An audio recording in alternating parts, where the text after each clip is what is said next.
O que você tem feito com aquilo que Deus tem te dado? É bem provável que quando desprezamos algo, vamos perder aquilo. Aquilo que você ganhou, aquilo que se conquistou, a partir do momento que você deixa de lado, você corre um grande risco de perder. O Senhor Jesus, em alguma das suas parábolas, ele vem mostrando isso. Nós vemos na parábola das 10 virgens, onde 5 eram prudentes e 5 eram imprudentes.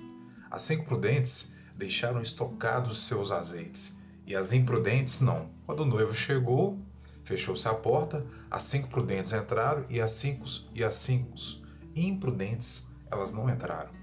Ficaram do lado de fora. Nós vemos a parábola do servo útil e do servo inútil, e nós vemos também a parábola dos talentos. Deus ele nos dá a cada um conforme a sua capacidade, conforme aquilo que nós podemos suportar.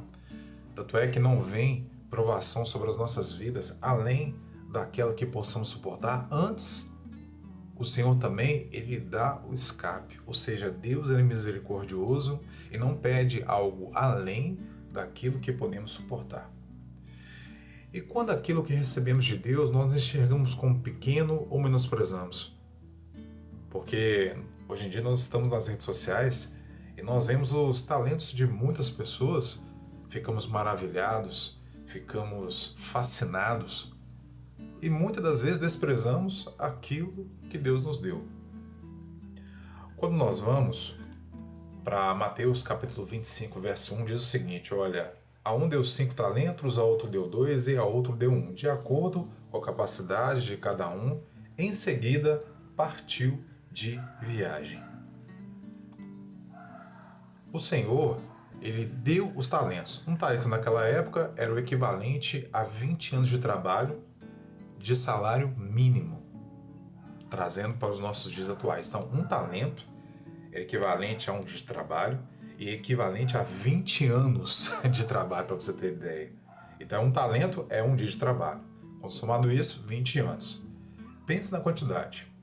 Então, ali nós vemos na Bíblia que o Senhor deu para um 5, para um, para outro 2 e para outro 5. O que tem 5 ele multiplicou em 10, o que ganhou 2 multiplicou em 4, e o que ganhou 1 foi lá e escondeu na terra, menosprezou. E depois de um tempo, o Senhor voltou para prestar contas. Hoje em dia, como as mídias sociais são trabalhadas para que venhamos a passar horas e horas distraídos ali, você vê esses vídeos de um minuto vai, você vê um minuto, quando você vê você passar horas e nem percebe. A gente fica tão focado naquilo que os outros têm, naquilo que os outros demonstram, seus talentos, e muitas vezes menosprezamos aquilo que Deus nos deu. Quem sabe, até aos nossos olhos, isso é nada, é muito pouco, é deixado para lá. Não.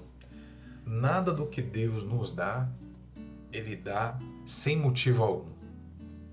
E detalhe, quando chegar o momento em que tivermos que prestar contas para Deus desses talentos, Ele não quer do mesmo jeito que Ele nos entregou, mas Ele quer que você trabalhe e que você multiplique.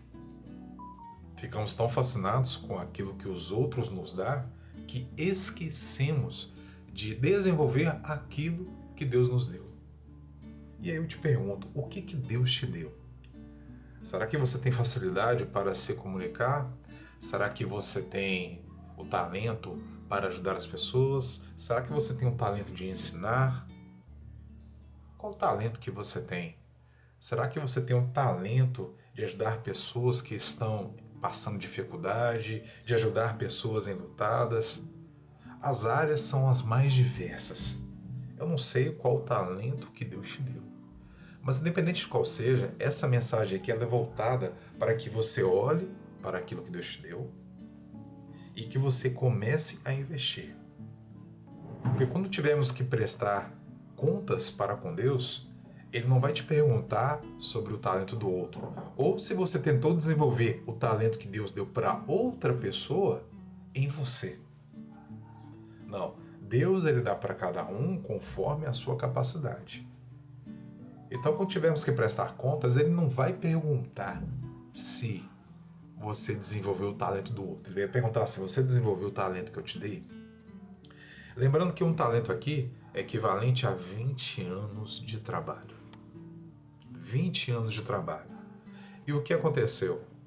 Quando o Senhor voltou, prestou contas, disse: servo bom e fiel, ao que tinha 5 multiplicou 10, ao que tinha 2 multiplicou 4, mas chamou de servo mau aquele que pegou aquele único talento e escondeu na terra. E ele ainda culpou o Senhor de ter dado aquilo para ele. Tudo isso parte de uma visão daquilo que Deus ele quer e tenta abrir os nossos olhos através do Espírito Santo, através da palavra dele, que aquilo que ele dá é importante. Você não deve menosprezar. Você já perguntou para Deus qual é o seu talento? Geralmente ele vai estar alinhado com aquilo que você tem facilidade de fazer, com aquilo que você executa melhor do que outras pessoas. Às vezes pode ser visitar pessoas pobres, visitar prisioneiros, visitar pessoas em estado de doença terminal. Às vezes você foi chamado para ser um evangelista, para ser um missionário, você foi chamado para atuar no seu serviço. Eu não sei qual o seu talento ou o que você faz com facilidade, mas de algo eu tenho certeza. Aquilo que ele te deu, a partir desse momento, se até hoje você desprezou, pare imediatamente e comece a investir no que Deus te deu. Essa palavra aqui ela vem direcionada para te alertar, para te mostrar que você deve o quanto antes começar a trabalhar no que Deus te deu, porque Deus tem coisas grandes para fazer. Eu já ouvi em muitas igrejas, em muitos púlpitos, se Deus não te usar, ele vai levantar outra pessoa. Eu não concordo muito com esta visão. O que Deus tem que fazer, ele vai fazer. Mas o que ele deu para você fazer, é para você fazer e não para o outro. E se ele te deu, é porque existe uma extrema importância. E a grande pergunta vem: de qual lado você vai estar? Do lado das virgens prudentes, que entraram para a festa com o noivo, ou do lado das virgens imprudentes, que não tiveram óleo suficiente, o Senhor chegou e as ficaram do lado de fora? Quem você vai ser? O servo útil ou o servo inútil? Na parábola dos talentos, você é aquele que procura produzir, você investe naquilo que Deus te deu para que produza mais, porque ele não quer do mesmo jeito que ele te deu, ele quer aquilo melhorado. E se ele entregou nas suas mãos, é porque você tem capacidade. Então, a partir de agora, comece a investir nos seus talentos. Deus está te chamando para que você exerça, porque existem pessoas que precisam dele. Peça a Deus para te mostrar se ele não está claro. Peça para que ele te dê graça para que você continue. Ore para que ele te oriente e para que você aperfeiçoe o que ele te deu. E multiplique isso que foi dado a você. Quem faz a obra grande é Deus. Talvez o que você viu, o que ele te deu é muito grande, mas não se preocupe com isso. Quando nós vemos a história dos 5 pães e 2 peixinhos, isso foi usado para alimentar uma multidão. Ou seja, o que ele tinha? Só 5 pães e 2 peixinhos. Mas Jesus, através daquilo que deu, multiplicou para mais de 5.000 homens, sem contar mulheres e crianças. Ou seja, eram quase 15.000 pessoas. Então aquilo que você tem, os seus 5 pães e 2 peixinhos, que aos seus olhos não é nada para uma multidão, deixe isso nas mãos de Deus. Aperfeiçoe, coloque em prática. E você pode ter certeza que o Deus de paz, ele vai te guiar, e vai te orientar e vai te usar. A grandeza não está no vaso. A grandeza está em quem usa o vaso, que no caso somos nós. Que Deus de paz seja sobre a tua vida. Se você gostou desse vídeo, se ele foi relevante, eu quero te pedir para que você curta e que você compartilhe essa mensagem de paz. Se deseja receber e saber quando serão as nossas próximas lives, acesse o nosso QR Code na tela e faça parte da nossa comunidade, onde você recebe em primeira mão estas mensagens. Que o Deus de paz seja sobre a tua vida e sobre a tua família. E até o nosso próximo vídeo, se assim o nosso Deus permitir. E não se esqueça de dizer de onde você é e de que cidade você está falando. Que Deus te abençoe.